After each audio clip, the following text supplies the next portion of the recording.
All right, so today we have two old friends, and we're here to talk about the year ahead in data engineering and data infrastructure. Jesse Anderson, Managing Director at the Big Data Institute, and Evan Chan, a data architect and engineer, builder of databases, and overall industry veteran. He's worked in a bunch of places, including Apple, for several years.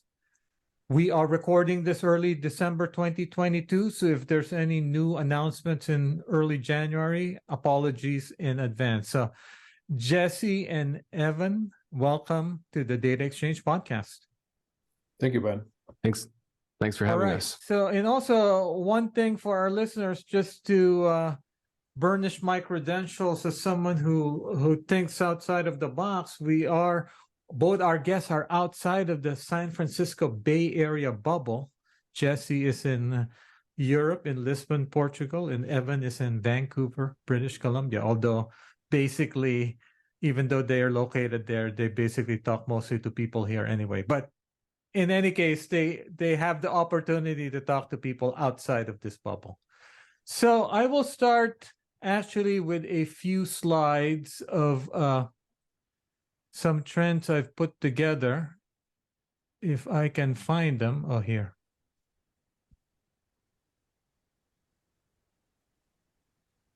All right.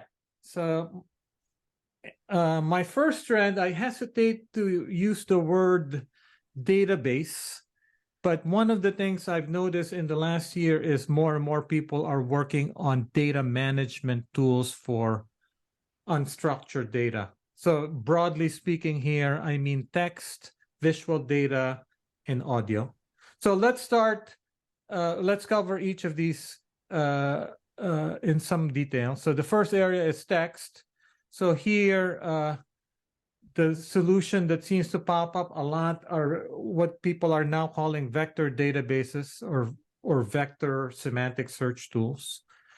And the idea here is with the rise of large language models and embeddings, the embeddings become kind of the lingua franca for AI. So you start almost all your AI or NLP pipelines with embeddings. So what's a great way to store and search through these embeddings? So anyway, so vector databases, several startups, including Jesse Ammer, Adwala's new startup. It's not a vector database startup, but it's a startup that uses vector databases. They're a semantic search startup. So anyway, so this is one of the first things I'm noticing, and speculation here is because it's getting easier, more people might bring this into their infrastructure. Some of this may eventually be co-opted by established players like Elastic, although right now the younger open source libraries and startups seem to have more features and they can move faster. So in any case, any reaction to vector databases? Definitely. As you mentioned, there's Amr's startup. It's called Vectara. Full disclosure, I've worked with them, have a financial relationship with them. But so I actually did use their service, looked at it, and it's really interesting because by using these vectors, these vector searches, you're able to do searches that you normally couldn't. So it's not a keyword based. It's not a bunch of synonym lists, for example. So to your question about how people are going to use it, are they going to use a vector database or are they going to use something that is as a service? My money's on as a service for the majority, simply because it's far easier that way. So, Heaven, is this something you're hearing people talk about? Yeah, I would agree with Jesse that I think that people are going to gravitate to services. So this is where, like, if you look at, there's a whole bunch of startups in this space. That there's Pinecone and Vilvis and others, but I think they're all trying to build up a service as well, so that people can use this. And I think this is where I wouldn't discount the traditional players like Elastic, because as a lot of people have issues with Elastic for good reason. We talk about that is too slow, whatever. But when Elastic adds a feature, a lot of people might already have Elastic, so it's very easy for them to add it and integrate existing customers. So that's a big advantage for them. So quick question, clarification. When you say service, Jesse, do you mean search? Because one thing I know is when I talk to the vector database startup, they don't necessarily they wanna build a hosted vector database. So they want other people to build search on top of it or whatever, semantic search. Who knows, maybe they'll end up there, but right now their focus is on, here's a hosted vector database, you decide what you're gonna build with it. Yeah, for the Vectara, at least, they're doing all of it. They've done the learning for it. They've done the NLP. You just use it. It's a one shot approach.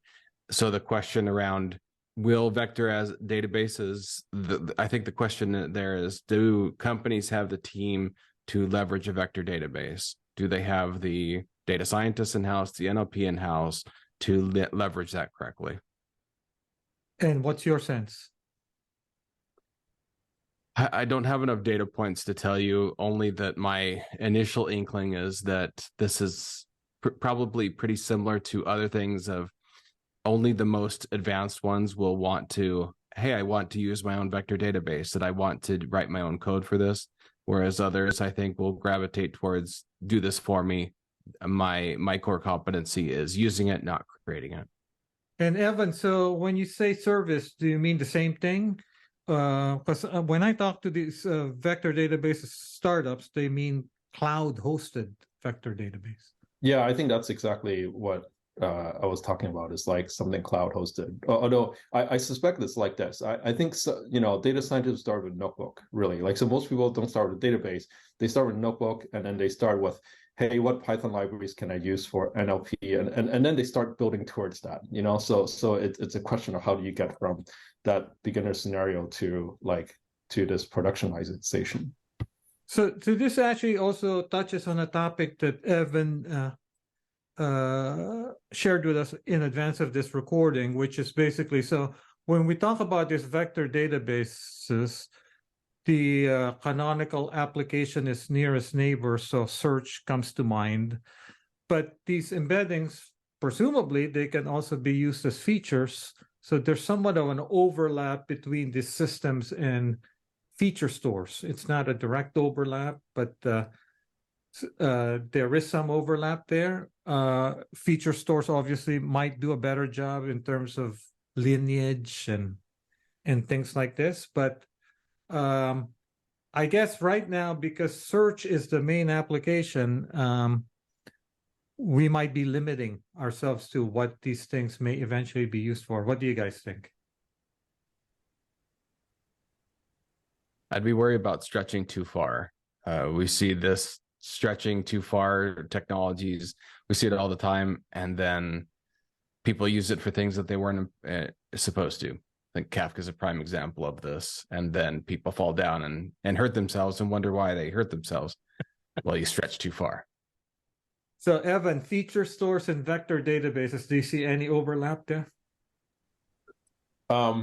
Yeah, I haven't used enough feature database to really say this. They seem like, to me, like a little different, but I think people could like the way that they're used. I think the feature stores, the way they're using ML pipelines, are a little different. But I think I could see like them trying to reach into each other's spaces. Like, I don't think feature stores are necessarily about nearest neighbor, but I think you'll see the space. Like, I think as usual, you see the space, different players trying to like get into each other's spaces over time. Right.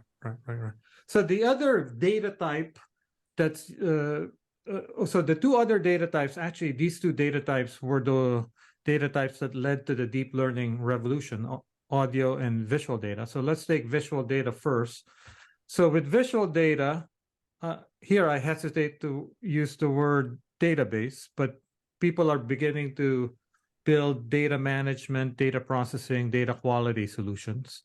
So the idea here is, before, people would just dump all these images in a file system or object store and basically label them and start training whatever model they need to train. But it turns out that if you go to the most popular open image data sets, there's a lot of blurred images, mislabeled images, duplicates. So a lot of inefficiencies in this data, in this visual data store. So people are starting to build, I wouldn't call them databases, but at least the basics, like data quality, querying, figuring out clusters of images and things like this. So for example, I'm an advisor to a startup called Visual Layer that has this free tool called FastDupe, written in C++. They're out of Apple. They can go through billions of images and basically tell you all sorts of problems in the clusters in your image data set. I mean, I guess in the past, Jesse, we would think, in the Hadoop days, right? So Hadoop was the data lake. We just put all of these in Hadoop and hope for the best. But honestly, in the Hadoop days, I think the focus was always structured data. It never really got into this kind of images and video, right? It definitely didn't. In fact, that was a common anti-pattern with Hadoop, with HDFS, is HDFS was not good at a bunch of 100K files. It just wasn't, and it didn't scale. So people would sit there scratching their heads as to why.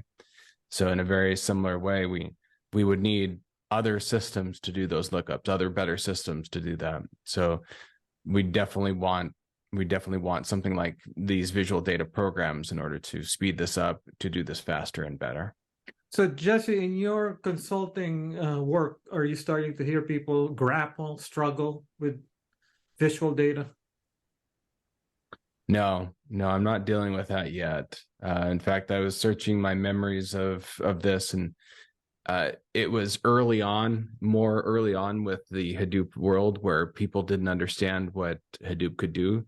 So they would throw this problem at it. And I'm wondering if, because of years of not being able to do it well, that they've scurried away and said, this just doesn't work well. And Evan, you don't have to violate your NDA with Apple, but I'm assuming you've worked with teams that have struggled with visual data, right? You're on mute. Sorry about that. Yeah, it's so at Apple's a really large org. So I'm like basically the org that do visual stuff. Like other orgs don't really know what they're doing. But I think the thing that I think most companies, I bet, like Apple will have dedicated teams for this, right? They will have like infrastructure. They will build custom infrastructure to do like massive parallel processing. Probably you're thinking of something like Ray, but I expect most people that are messing around this, it'll be data scientists will start with like, on my large box, let me get FastDupe or something running, and they'll get it running and it'll be good enough for a while. Then they're going to start turning to things like maybe use things like Ray or Anyscale, whatever, like this stuff, to see if they can like parallelize it. And I think so. I think this field has a long ways to go, towards anything close to like what the big yeah. And here again, who knows? There might be some overlap with some of these vector databases if you can create embeddings for the images, and then you might be able to do at least some nearest neighbors clustering, that kind of thing. And then the last data type, which is the most challenging, is audio. And here there's really few tools. I happen to advise a company that contributes to this open source ecosystem around basically not even data management. Now we're talking data processing for audio data. So with audio data, many problems. One, they come in different lengths, right? So you can imagine a podcast like this, which would be an hour, and then a few seconds of data or a snippet, and then different encodings, different file formats and encodings. So what this preliminary open source ecosystem called the K2 ecosystem, which is composed of K2, Lotse, and Icefall, you are able to do data processing. So imagine doing pandas-like programming on audio files where you can combine different snippets and things like that. But again, here, even less tools. So the reason I bring up visual data and audio, I think there's enough interest in applications that I imagine more people will invest in tooling for the basic data layer. Because as you guys know, everything begins with data. Without good data, you don't have good AI and ML. But if there's no good foundational tools for this data types, then the teams struggle, and then it becomes a province of a few companies that are able to do this. So my thesis is that there's enough opportunity in these data types that I'm hoping our listeners will pick up the baton and work on some of these. So Jesse, any reaction to audio? Definitely. I was playing around with Whisper, and as I played around with Whisper, I was thinking about how would you distribute out something like Whisper, because Whisper wasn't just here's the 30-second chunk of audio. It was a rolling 30-second chunk of audio. Yeah. So that made me start thinking about how would you even distribute that out? Because if you know your distributed systems processing, when you have that edge case, that dangling part, you always have to figure out how do you do. Or Jesse, I guess one of my reactions is, why did you guys just open source the model? Why didn't you open source the data tools? Yes, yeah. There's a lot of questions along that, but it was interesting to think through how Whisper was really good. It was incredible, in fact, but it still made me wonder about how do we do this in a distributed way? Do you just do 30-second chunks and blow those all over the place using, let's say, Ray, and distribute it that way? Well, I mean, I think, yeah. So I think that might actually generate interest to people building tools like that more in the open. So for our listeners who are not familiar with Whisper, think of Whisper as the manifestation of that adage, the unreasonable effectiveness of data, but applied to audio. So what they did was they trained the speech recognition system on a ginormous amount of audio that unprecedented in the speech space. But they happened to have somehow they had a data set where they had the audio and underlying transcripts, and then it was the amount of data they used was unprecedented in speech. And so it's not the best model in terms of if you want a speech recognition model for a very specific task, then you can probably find something else. But as a general purpose thing, it really impressed a lot of people. So it was impressive. I was completely surprised about how good it did, even on acronyms and pretty tech-specific things. So Evan, is audio something you're hearing about? I mean, I personally haven't. However, it seems that a lot of audio is related to like NLP and like speech recognition, and that definitely there's a lot of, and so I guess that's what I'm thinking about is like these audio tools, you get them, to convert into standard NLP pipelines, and then it integrates with the rest of that ecosystem. So right. I think there's probably a lot of movement there.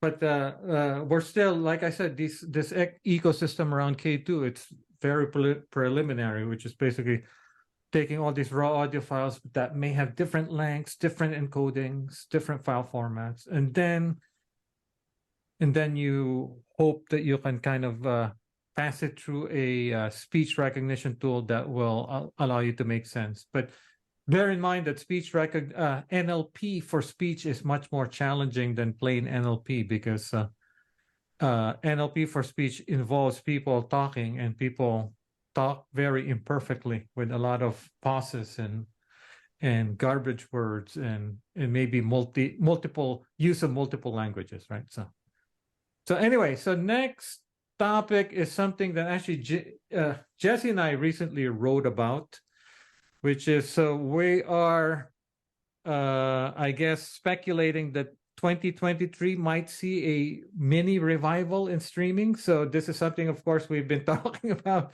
for a long time, but there's a few indications here. One, the Spark community seems to be working a lot on their next generation engine, which is called Project Lightspeed. Secondly, there's several startups, including a couple of Flink startups. And our thinking is that the tools might get to the point that they're just easy enough that streaming might have a second or third or fourth revival. So Jesse, am I capturing our sentiments correctly? Yeah, I was on a call with an analyst, an industry analyst, investor analyst, and they asked me, why are you talking about this thing? This thing hasn't happened. And I said, it's because I live 5 or 6 years in the future. Because I was getting similar questions about Kafka 6 years ago. You and I would sit there at Strata and talk about this, and it came about. It's inevitable that this is going to happen. So, by the way, when I had a pre-call with Evan, I showed him this slide, and he goes, "Isn't this something we've been talking about for several years?" So, yep. Evan, you don't buy what we're saying, that next year might be a better year for streaming? Well, I mean, it's funny you say that. I think streaming has been important for a long time. It's just a matter of like how ready are the tools. You could say, hey, some tools have not been the best, but people have had to solve this problem with real-time processing, and the Lambda architecture came out many years ago. Well, it's probably not many. What, like maybe 10-ish? I don't know, 8. So like I think streaming has always been important, but I think the tools, some better tools are coming out. The thing is that there's much better cloud support. People used to have to do it by themselves, Because of the Project Lightspeed and these new startups, we speculate there'll be more marketing around streaming next year as well. Yeah, I think, although I would say that even before Project Lightspeed, like I think, Databricks had always like advertised, Spark streaming quite a bit, so, and they've talked about their streaming SQL stuff, which actually did help a lot of people like use streaming. So I think, it's just that it changes. Like there's a lot of custom tools. Now you see more and more like startups and other people doing like streaming SQL, or real-time SQL, this kind of thing. So I think you'll see this continue to evolve and improve. So here's one of the things that I was thinking about the other day, Jesse, which is when someone wants to become a entry-level data engineer, or if you're trying to be a entry-level data engineer, the usual thing you do to learn is the following process, right? So find a data set, write a simple Python script to download that, grab data, crawl it from that data source, dump it into a CSV file, learn how to load that CSV file into Databricks, Lakehouse, or Redshift, or BigQuery. Learn how to build some aggregations. But everything I've described seems batch, right? So in other words, when someone is a beginner, then the beginner class or the beginner path to becoming a data engineering tends to be these batch tools, not streaming tools, right? It definitely is. If somebody were listening to this podcast and they're a beginner, I wouldn't say go straight to streaming, because it's more difficult. The concepts are more difficult. Wait. But in our post, we said people should go to streaming first. People who are intermediate, maybe that was you who said that. That sounds like something Ben would say. No.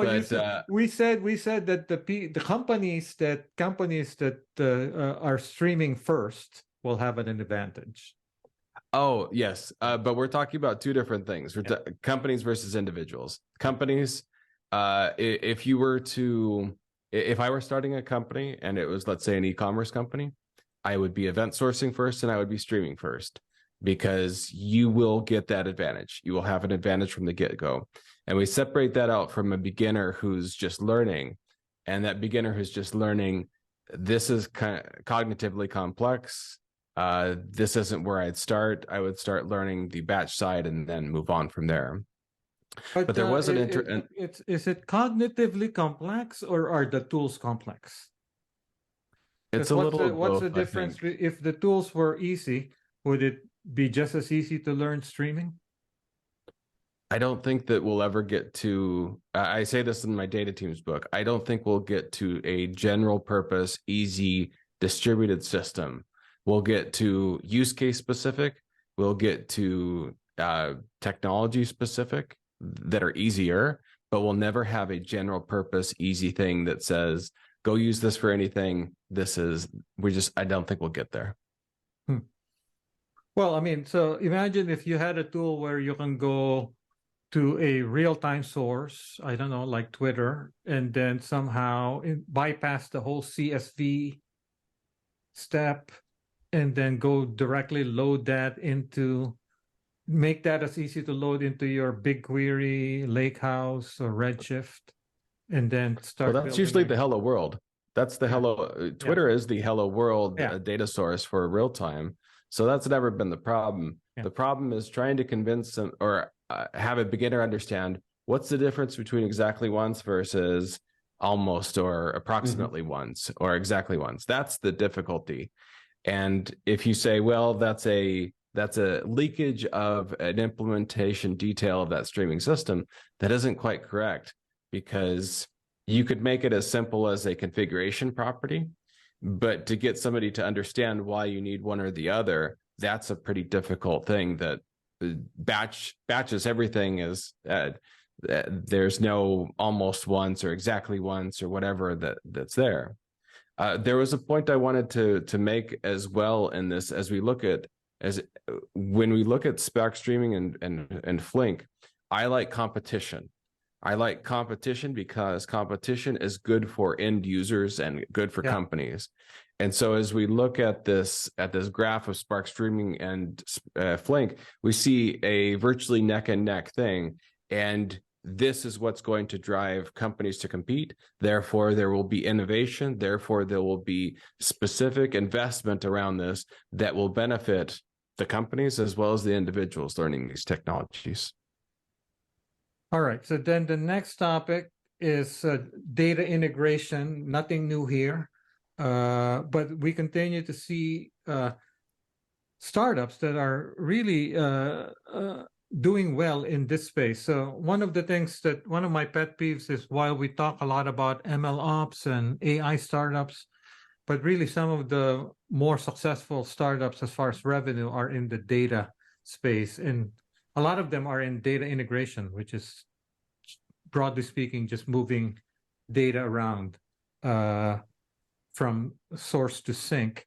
So, some of the companies here that come to mind that have done well: Matillion, Fivetran, and of course, one company that Evan has pointed out is DBT, which basically, in many ways, Jesse introduced a new role, which is what they call the analytics engineer. So these are people who write pipelines using SQL. So whereas before you would write pipelines with Python and Java, now you can kind of get people who are maybe not fluent in those languages to be really productive data engineers. So Evan, any general comment on data integration? Is this still a space that you follow in terms of startups and tools? Yeah, at a previous startup, we were working with some of these tools directly. Like I worked with DBT all the time, and as well as we had looked at some of these other tools like astronomer.io. I think this is definitely a really crucial space to watch, because if you think about, I think of DBT, by the way, as like Git for data. So you can version stuff, you can check in data, you check it out to work with it. Literally it's the same, like instead of doing Git pull, you do DBT pull or something like that. And this is these are important because if you think about versioning in data has always been kind of manual, people don't really think about it that much or invest much in it, but it is really important, especially in certain fields. Like I worked in public data where versioning becomes really important. And so the thing is that these tools are still very individual. So if you think about the ideal would be, hey, I have an integrated system. I can pull data from different versions. When I create new data, it versions it for me, like, and this is all done end to end. But we're quite far from that. dbt is a great tool, but then you have to integrate it with your other pipelines. You have to integrate it with Airflow and MLflow and all the stuff. And there's a little bit of integration there, but it has long way to go. Like, and I think the end of the pipeline would be like, when you see like someone release a SQL product that has versioning built in, at that time you'll see like this mass adoption. Jesse? I'm trying to think of how nicely to say analytics engineers are stupid because they're stupid. Not the individuals themselves, but the concept of it. We've seen people try to say, my product enables people with low skill to do this high skill thing. And we've been around long enough to see, hey, this just doesn't work. It doesn't work not because the technology doesn't work. It's because the wetware of the people, there's a cognitive limit. Kind of this you see that theme that I talked about, these cognitive limits. So you don't think that you can, so by the way, I'll push back in the following sense, right? So I've been reading the subreddit on data engineering for a few years, and there's many people every month or so, someone will post in there their journey from being an analyst to learning SQL to becoming a data engineer, learning Python. So it seems like this path could even be smoother if you could bypass Python for pipelines and go directly to SQL. So you're saying no. I'm saying, Ben, would you hire that person who is just on that path? Well, it depends on where I am. If I'm in a big tech company, probably not. But if I'm in a medium-sized bank somewhere else, maybe. I think the key jump here is that you have to go from, typically SQL systems are like you just issue SQL and then that stuff happens, but you have to adapt from that to understanding a distributed system where you have all these different components, and right. the job is not so much about processing or querying, but about understanding how different things fit together, and then that's a very non-trivial jump, so that's the thing. Oh, so even you, Evan, don't buy this analytics engineer? No, I'm not saying that it's useless. Like, but what I'm saying is that I think in order for someone to be useful in a company, they would have to understand how things fit together. Like, if you look at this chart, like there isn't a one solution like Spark or Databricks. Well, maybe Databricks, but there isn't a single solution that just works out of the box and you can just use it. You're going to have to integrate different tools. So that I'm just saying, like, that's going to be the skill set that they have to pick up, as well as probably Python and like all these other conceptual things. So it's not going to be like I see. But that has to be added to their job description. Yeah. So they might be able to write a pipeline, but that's about it. So Jesse, you're not disputing that they might be able to move data from point A to system A to system B. It's just that the job involves more than that.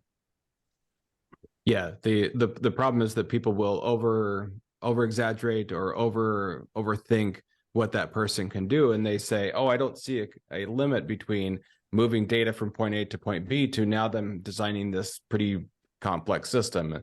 And that jump is, as Evan just said, I've taught people for years, that's a significant technical cognitive jump. And if somebody's at that level of just learning a little bit of Python, they're not ready for that. And so to that question I asked you about, so let's say you're a medium-sized bank and you have a gaggle of these people, you have a gaggle of systems that are poorly done, and you may or may not know that. And those sorts of landmines are going to crop up of, somebody did this. It's going to take years to fix that potentially. So caution. Danger, right. Will Robinson. All right, which actually flows into my third topic, which is basically, with the rise of some of these tools that we talked about here, for example, for data integration and streaming, and now these modern data platforms and cloud warehouses and lakehouses, where, if you rewind, Jesse, 6-7 years ago, people were still either piecing together things by hand themselves, right? So Hadoop, Hive. So a lot of the focus was on that. to now people can focus more on operations, governance, and cost management and optimization. There's even a field called FinOps, which focuses directly on that. And understanding what data they have, some metadata management, and just basically overall operations, focus on reliability, automation, and incident response. So do you see, so Jesse, actually, you're a good person for this since you go talk to a lot of data engineering teams. So do you think that there's been a shift in their focus? There has been. And it's a message I give them. And I say that in my book as well, is don't try to solve problems. These data orchestration, data workflow, these are solved problems. Do not try to reinvent this wheel. Do not spend your time on this. Pay somebody whatever their license fee is.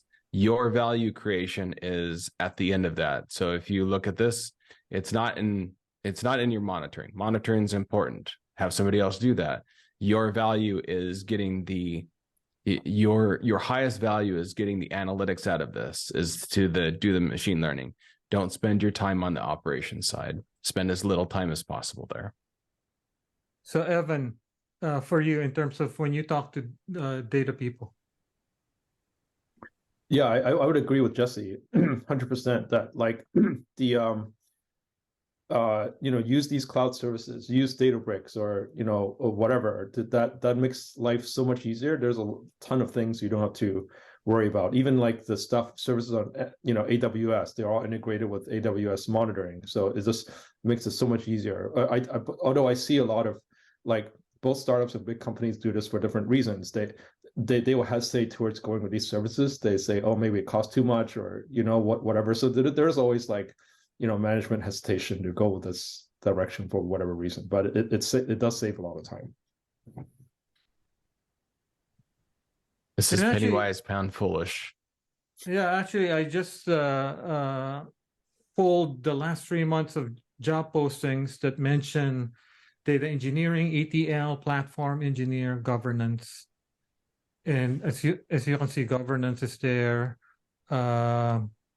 pipelines, right? So Tableau. So it definitely, definitely kind of confirms this whole thesis that you don't have to build all of these things yourself.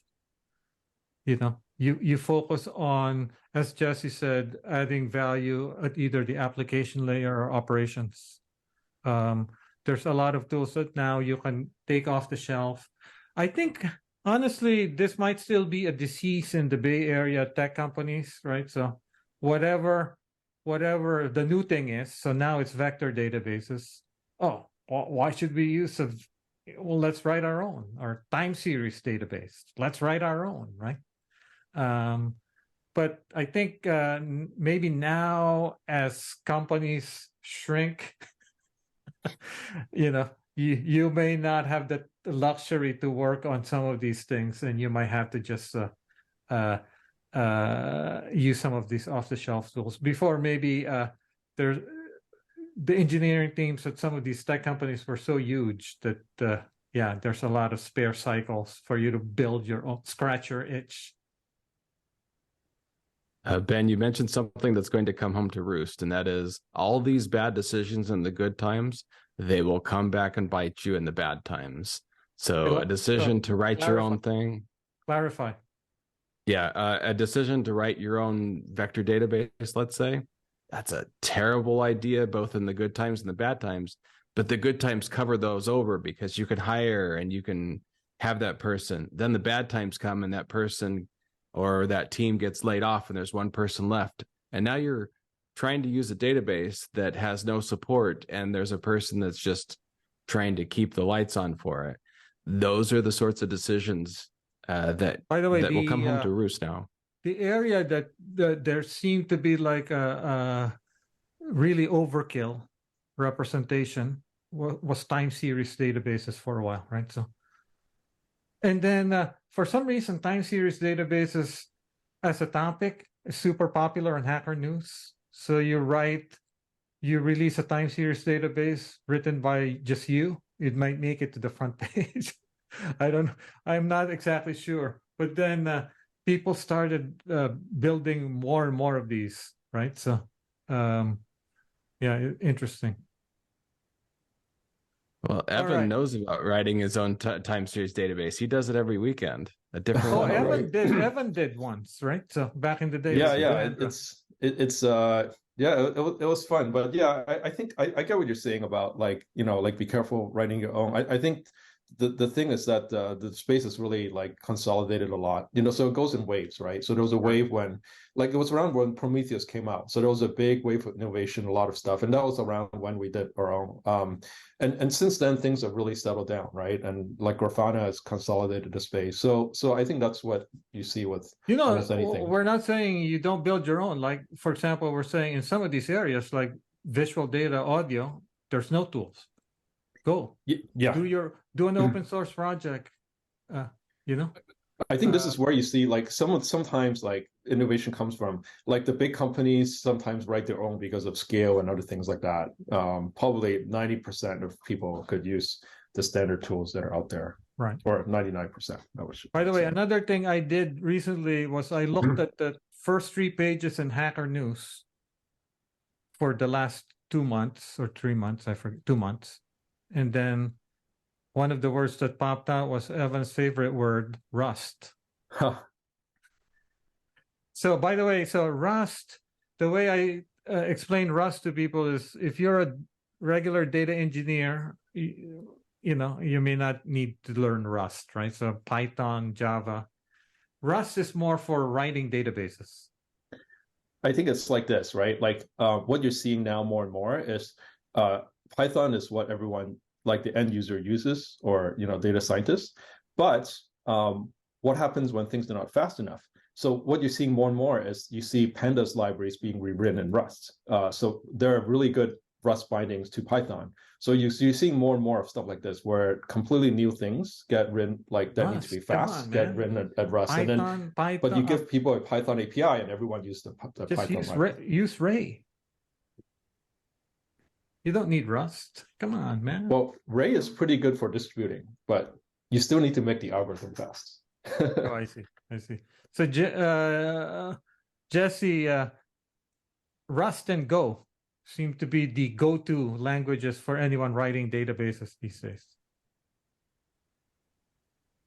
I say go for it. But the thing that people, but it's not. I think on Hacker News, it's not for people who are doing kind of regular data engineering jobs. Maybe if you're writing a specialized backend, right? So. Oh, that's what I was about to say. People are reading Rust and they're saying, "Oh, I need to apply this to myself, and I need to write my in data pipeline in Rust." And that is the worst thing that you could do. That's just not. That isn't the problem. The problem is not are we Apple and be able to get a 0.1% increase in performance. Most companies, 99.9% of companies, it is getting value faster from data, and that is coding better and having better systems. It is not a different programming language. All right, so my next topic is basically, so this is an artifact of, you know, whatever's happening in Twitter. Various communities are looking for alternative places to hang out, right? So there seems to be 3 different types. There's the centralized platforms like Post, Counter Social. There's platforms built on an old standard called OStatus, like GNU Social. But the most popular thing seems to be these things built around ActivityPub. The reason I bring it up here is because it seems like this ActivityPub might be something data engineers may want to poke around, because one, it's powering one of the more popular things right now, Mastodon. But things like Tumblr has announced that they will support it. So at some point, someone on Mastodon can follow someone on Tumblr. WordPress already has plugins. There's various other applications around media that support it. So whereas blockchain is the thing that people talk about when it comes to decentralization, this old standard ActivityPub seems to be the one that people are really taking and implementing. So if you're a data engineer, this might be ultimately one of your data sources in 2023. So have you guys heard of this ActivityPub? I happen to be friends with one of the people who wrote it years ago. And I had pinged him. I said, that thing you worked on years ago is suddenly hip again, So for whatever's happening in Twitter led to the rise of Mastodon, and now kind of the rethinking of, hey, we can use this ActivityPub as a basic building block for a bunch of things. So any reaction? Yeah, this is really interesting. I could go on a rant about this stuff, but I probably won't. Sure, I was gonna say so I think you see different so there's this ActivityPub based stuff which is great, and then you have Web3 / blockchain based technologies, which is also getting a lot of buzz. But the thing is that it's still hard to see where things will go. I think these kind of protocols are probably a lot more lightweight. The thing with Web3 is so here, Evan. So my thesis is this, right? So the centralized systems will always have two advantages. One, you have access to more data, so your models for ranking and search and recommendations might be slightly better, and then you can move faster because a platform can move faster than a protocol or a standards body.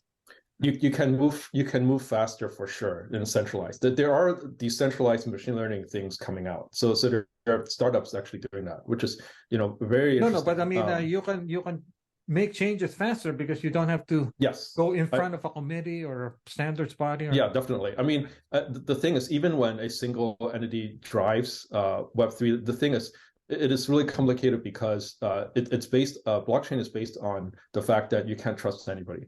So when you can't trust anybody, it turns out there's a lot of overhead. A technology looking for a solution. It's an append-only ledger. So yeah, you have think of most databases replicate 3 ways. Yeah. And that's because you can trust your peers.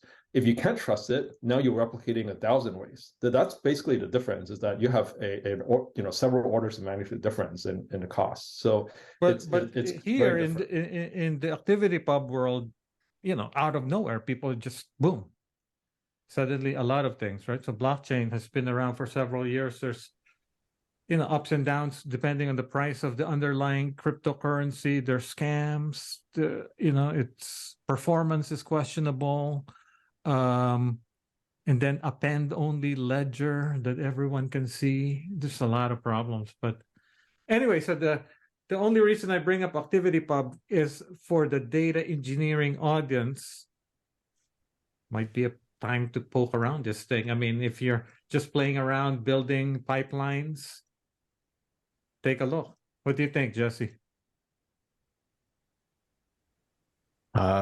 I think the news of Twitter's death is greatly over exaggerated. No, it's not. Yeah. It's not gonna die, but it will. It's encouraging people to look at other systems, and so these other systems might lead to libraries and tools that we'll end up using. But if you're a data engineer looking for things to work on the side projects, this might be a good area to poke around. I do think peer-to-peer and these kind of ActivityPub-based things, I think these things will rise and become more interesting. There's too much interest in decentralized stuff overall for it to go away. Or whatever happens to Twitter, there will be a certain segment of that user base that may gravitate towards decentralized, federated systems moving forward, because once they realize, hey, this might be something I can use, then they'll just stay on it, right? So the funny thing about talking about decentralization is you have people moving off Twitter because of the content moderation not being what they want. So you're going to go to a decentralized one where there's no content moderation, and that's how somehow going to be better. No, I mean, so the content should- moderation. So first of all, content moderation is the product at Twitter, right? So they will have content moderation at some point if they want advertisers.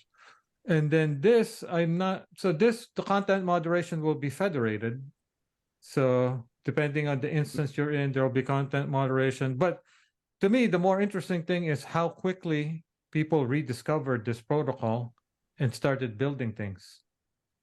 I think the velocity of building will be fast, but then that means that this will be a viable data source if you're a data engineer. This is something you should probably understand, right? So, yeah, take a look at it, and you may understand why they made some of the decisions they did, and perhaps even use it as a free data source. yeah. I mean, so this will be, instead of going to the Twitter firehose, there might be things, side projects you can build. I mean, the data engineering community is the right community to build some of these things, like a much more centralized feed, better recommenders, right? So on and so forth. They are the ones with the skill set to take all of these different federated sources and unify them somehow. All right. So earlier this year, my friend Kenzo and I coined this term pegacorn, because we were frustrated with the term unicorn, which was increasingly meaningless. So pegacorn is a startup with at least 100 million in annual revenue. So it's a real, unlike a unicorn, which may have no revenue, but just had the valuation of $1 billion, right? So we discovered a bunch of data pegacorns. So I think even though the economy is kind of pretty challenging right now, I think there'll be a few other new data pegacorns in 2023. I think right now the ones I'm seeing honestly are in the data pipeline, data integration space. Maybe there will be some new data management pegacorns, but I don't know any company that's close to the 100 million that's not on this list. But in the data integration space, there are companies that are starting to get close. So anyway, so those are the things I wanted to talk to. Anything else in closing you guys want to bring up in 2023? Cloud computing, the race is still on. It seems like Amazon has signaled that they're gonna maybe slow down on releasing new services and focus more on making sure the existing services actually are supported. Who else? I guess I think people might want to pay attention a little more to Oracle Cloud. I just have the sense that they have the money to win over enterprise customers. And then the other clouds, I don't really have much to report. I mean, the stuff out of Google is always interesting. Google BigQuery Omni, which is multi-cloud by default. That's a super interesting system. But any observations about cloud platforms? Yeah, could whoever's running the strategy at Azure come up with a cohesive strategy and actually get something out the door, please? After years, or make sure the service stays up. Yeah, I mean, I've noticed Azure does improve, but I'm not sure it's really keeping up with the others. Like, it is much better than it was 5 or 10 years ago, but maybe that's not nearly enough. Yeah.